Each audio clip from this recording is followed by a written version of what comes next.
सुनबाई,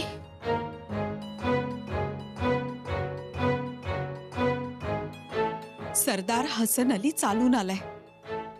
त्यांनी भिवंडीचं ठाणं घेतलं. हो मातोश्री.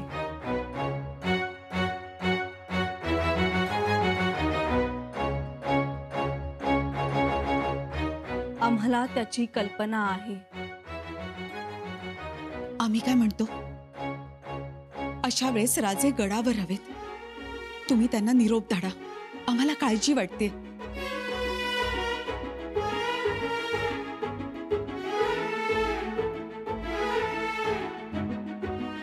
काळजीचं कारण नाही.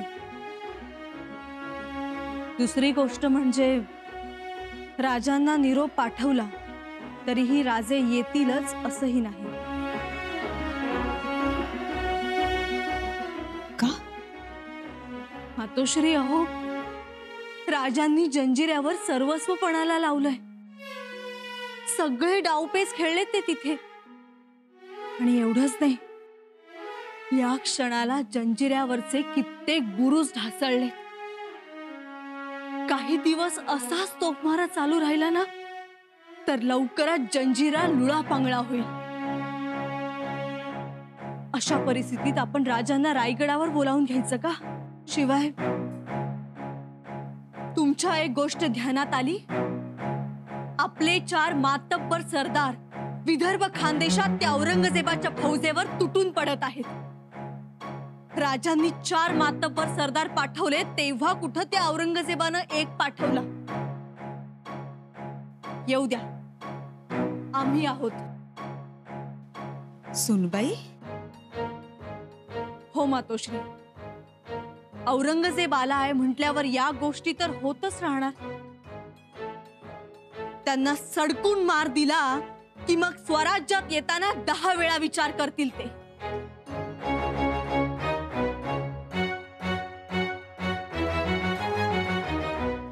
सुनबाई, बाकी आम्हाला कोणत्याही गोष्टीची काळजी नाही. आपल्याकडे एकापेक्षा एक मातब्बर सरदार आहेत. काळजी आहे ती फक्त राजांची. ते जंजिरा घेतील. हाती घेतलेलं काम तडीस नेतील. पण त्यांनी फक्त एकाच जागी अडकून पडू नये असं आम्हाला वाटलं, म्हणून म्हणालो आम्ही. मातोश्री, आम्ही आहोत. सुनबाई, तुमच्या मनात नेमकं काय आहे? समजूत तरी कशी काढावी राजांची? परवा कल्याणमध्ये जाळपोळ झाली आणि आता भिवंडीमध्ये हैदोस घातला त्या हसन अली खाननं. खबरा येत आहेत, त्यामुळे मन थाऱ्यावर नाहीये. मी स्वतः शंभूराजांची समजूत काढली, पण त्यांच्यावर कोणताच परिणाम होत नाही. पण मग पुढची परिस्थिती फार कठीण आहे. पण असा हातात आलेला जंजिरा सोडून द्यावा का? आणि सेतूसाठी घातलेला भराव? थोडक्या दिवसात सेतू पूर्ण होईल. दादाजी पंत, तुम्ही जरा मागेही पहा ना. मी म्हणतो तुम्ही समोर बघा. अहो, एवढा मोठा सागर मागे रेटलाय राजांनी.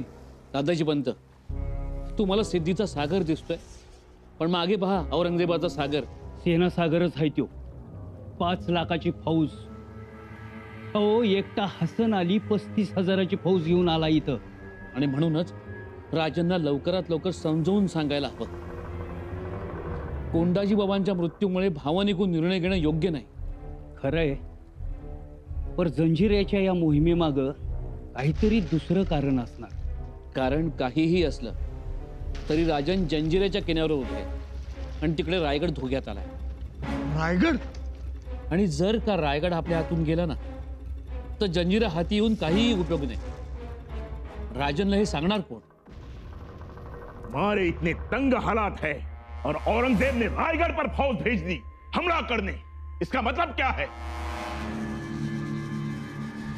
हुजूर, शायद बादशाह ने सोचा होगा अगर रायगढ़ अड़चनित आला तो संभाजी राजा जंजीरा छोड़कर रायगढ़ को बचाने चला जाएगा.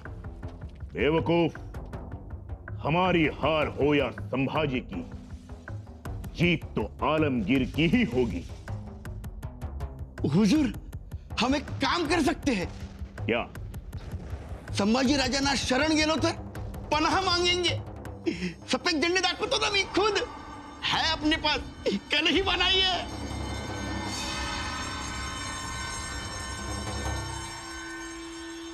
हुजूर, बेअक्ल. मैं संभाजी से पनाह मांगू? नामुमकिन है ये. माजी, तुम नहीं जानते, एक बार जंजीरा इन काफर मरगट्ठों के हाथ लग गया तो बात खत्म. जंजीरा नेस्तनाबूद. तो अब आगे क्या करेंगे? संभाजी जो समुंदर में रास्ता बना रहा है उसे हम तोड़ देंगे.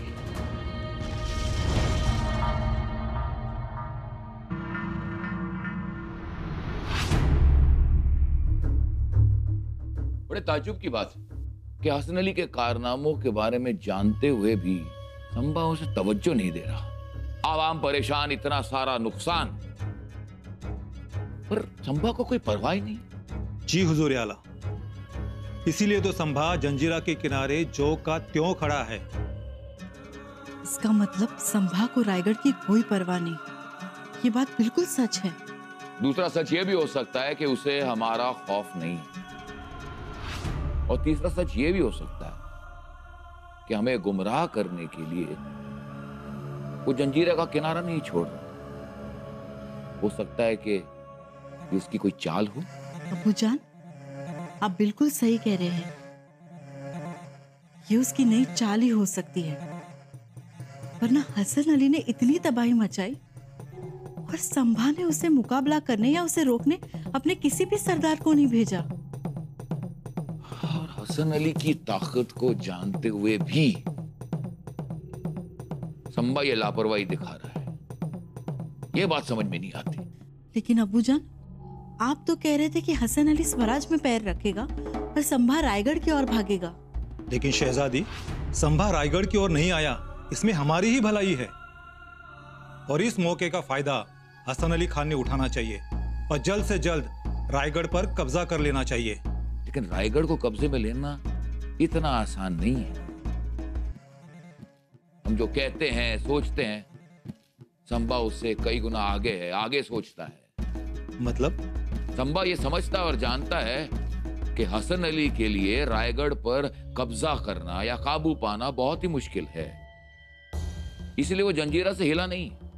और हमारा ये मानना है कि अगर संभा ने दरिया में रास्ता बना लिया और उसने जंजीरा पर शिकस्त हासिल कर ली तो फिर हमारा दक्कन पर जाने का क्या मतलब? हुजूर आला, ये क्या कह रहे हैं आप? संभाजी जंजीरा पर काबू पाकर समुद्र में एक नए स्वराज की बुनियाद रखने जा रहा है. समुद्र में रास्ता बनाना लोगों को लगता है ये पागलपन है. ये पागलपन नहीं है. ये सिद्धि अंग्रेज और फिरंगियों के लिए एक बहुत बड़ा सबक है. और अगर ये साबित हो गया कि संभा समुद्र से नहीं डरता और अगर यही बात सबके सामने आ गई तो ये खौफ सल्तनत के हर एक शख्स के दिल में बैठ जाएगा. इसकी वजह से हर एक का वजूद मानो खत्म हो जाएगा. या खुदा, अब्बूजान, अब क्या करें? हसन अली से जाकर कहो कि वो अपने कारनामों का खौफ इस कदर बढ़ा दे कि संभा जंजीरा छोड़ने पर मजबूर हो जाए.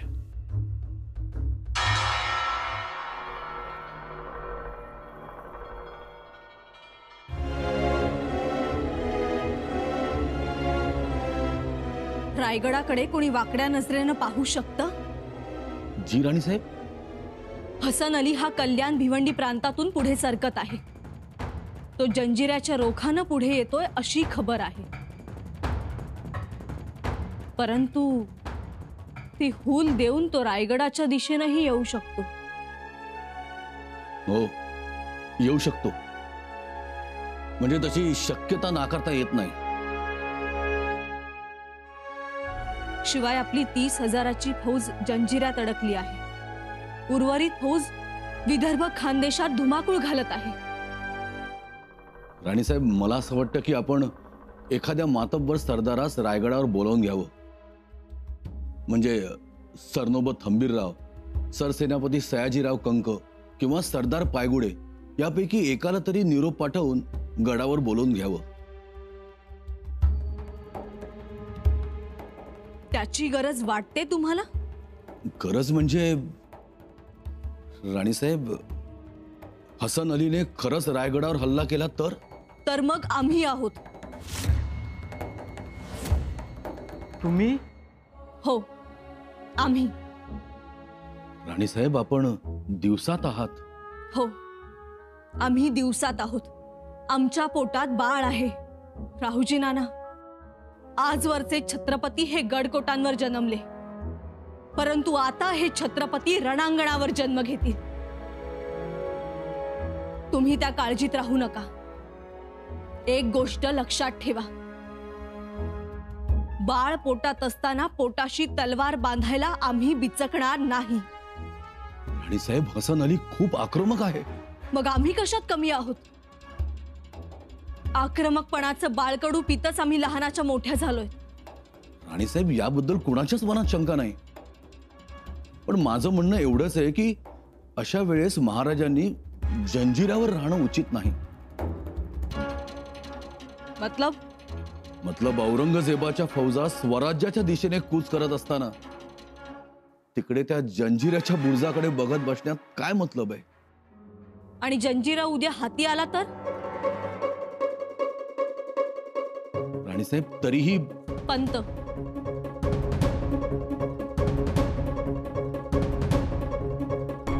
छत्रपती त्यांचं काम करत आहेत. आपण आपलं काम करू. आपण गडाखाली फौजा तयार ठेवा. जी राणीसाहेब. कारभारी, कोंढवे गावचे सरदार कामठे, मांजरीचे सरदार कवडे, सरदार घुले, हुरसुंगीचे सरदार गायकवाड या मातब्बरांना तातडीने बोलावून घ्या. आमचं पत्र द्या. जी. आता आमच्या तलवारींना धार लावून ठेवा.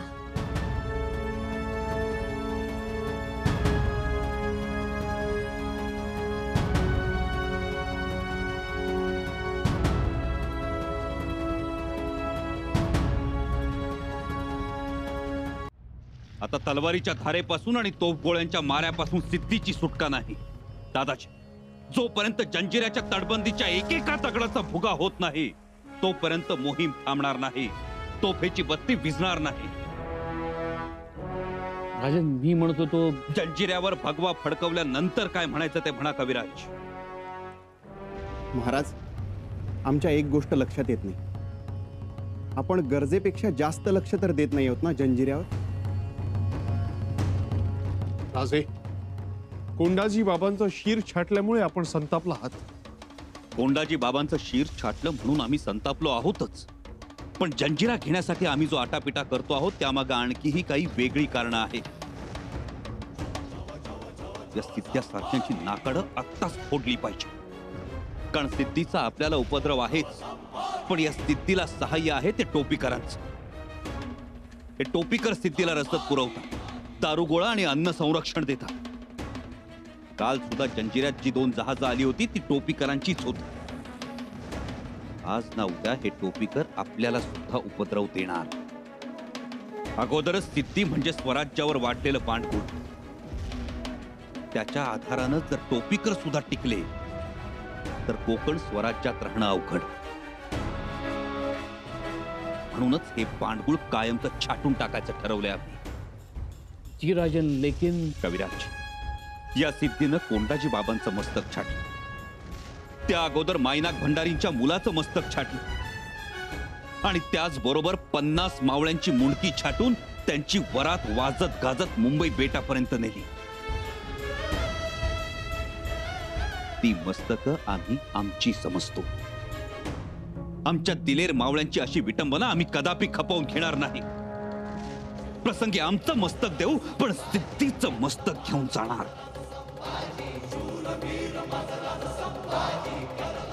छाटणार आम्ही सिद्धीचं मस्तक. आणि ज्या क्षणी आम्ही या सिद्धीचं मस्तक छाटू त्या क्षणी फिरंगी आणि टोपीकरांवर चाप बसणार.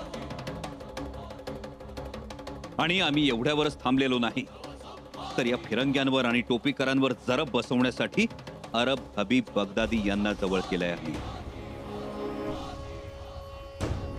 टोपीकरांना शह देण्यासाठी अरबांच्या सहकार्यानं मुंबई जवळचं घारापुरीचं बेट विकत घेतो आहोत आपण. कविराज, आम्ही केवळ इथं जंजिराच्या खाडीत भराव टाकत नाही, तर त्याच्या जोडीनं हेही राजकारण सुरू आहे. एकदा का घारापुरीचं बेट स्वराज्यात आलं की आपल्या धास्तीनं टोपीकर मुंबई सोडून सुरतेला जातात की नाही बघाच तुम्ही. खूप दूरचा विचार केला आणि योग्य केला. आणि या सगळ्या राजकारणामागे आहे ते फक्त रयतेचं सुख. महाराज, हसन अलीच्या फौजेनं पेन घेतलंय आणि एकूणच खबरांवरून असं वाटतंय की तो स्वराज्याच्या दिशेने मुसंडी मारणार. आणखी काही माहिती? तुम्ही इथं जंजिऱ्यात अडकला हे बघून रायगडावरती हल्ला करणार तो. महाराज, तसं असेल तर मला आदेश द्या, मी रोखून धरतो हसन अलीला. निळोपंत हसन अली खानाला फक्त रोखून चालणार नाही. हसन अली खानानं स्वराज्यात पाय ठेवताच त्याला हे समजायला पाहिजे की स्वराज्यात माती आहे, पण त्या मातीखाली विस्तव फुललेला आहे. हसन अली खानाच्या पायाला असा चटका बसायला हवा की फोड औरंगजेबाच्या पायाला येईल. कविराज, हसन अली खान तसा तयारीचा आहे, चकवा देण्यात पटाईत आहे. त्याचा माग काढताना फसगत व्हायला नको. म्हणूनच राजा तातडी करा, रायगड वाचवा. नाही बैरजी काका, मला रायगडाची चिंता नाही. रायगडावर हल्ला ही केवळ अफवा आहे आम्हाला विचलित करण्यासाठी. आणि आपले सेनापती आणि बाकीचे सरदार रायगडावर नसले तरी सुद्धा रायगडावर राणीसाहेब आहे, राजाराम राजे आहे, ते लढवतील रायगड. त्यामुळे आम्हाला रायगडाची चिंता नाही. आम्हाला चिंता आहे ती हसन अली खानातल्या श्वापदाची. तो आपल्या रयतेला अमानुषपणे मारेल, रयतेचा छळ करेल. महाराज, मला आज्ञा द्यावी, मी हसन अली खानाचा निपात करेन. निळोपंत हसन अली खानावर आम्ही स्वतः चालून जाणार. तुमच्या सगळ्यांवर आमचा भरोसा आहेच, पण हसन अली खानाशी लढाई ही औरंगजेबाशी पहिली सलामी असणार. आणि पहिल्या सलामीत औरंगजेबाच्या गालफाडावर चांगलीच बोटं उमटली पाहिजे, म्हणून आम्ही जाणार. जंजिऱ्याच्या मोहिमेची जबाबदारी आम्ही दादाजी देशपांड्यांवर सोपवित आहोत. राजे, आता काळजीच सोडा. आता कोणत्याही परिस्थितीत जंजिऱ्यावर भगवा फडकणारच, हा दादाजी देशपांडेचा शब्द आहे. देशपांड्यांचे शब्द इतिहास घडवतात दादाजी. इतिहासात देशपांड्यांनी खिंड लढवली होती, तुम्ही खाडी लढवा. जंजिरा स्वराज्यात आणा. दादाजी या, असे सामोरे या.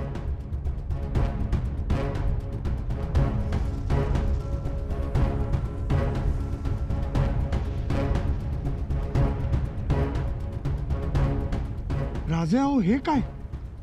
हा आमचा तुमच्यावरचा विश्वास आहे दादाजी. पण अजून जंजिरा घेतला नाही. आज घेतला नसेल पण उद्या घ्याल ना? पण मग घेऊ तेव्हा द्या ना. दादाजी, जे कडं उद्या द्यायचं ते आजच देतो आहोत तुम्हाला. राजे, भरून पावलं. हा विश्वास सार्थ ठरवणार हा दादाजी देशपांडे. दादाजी,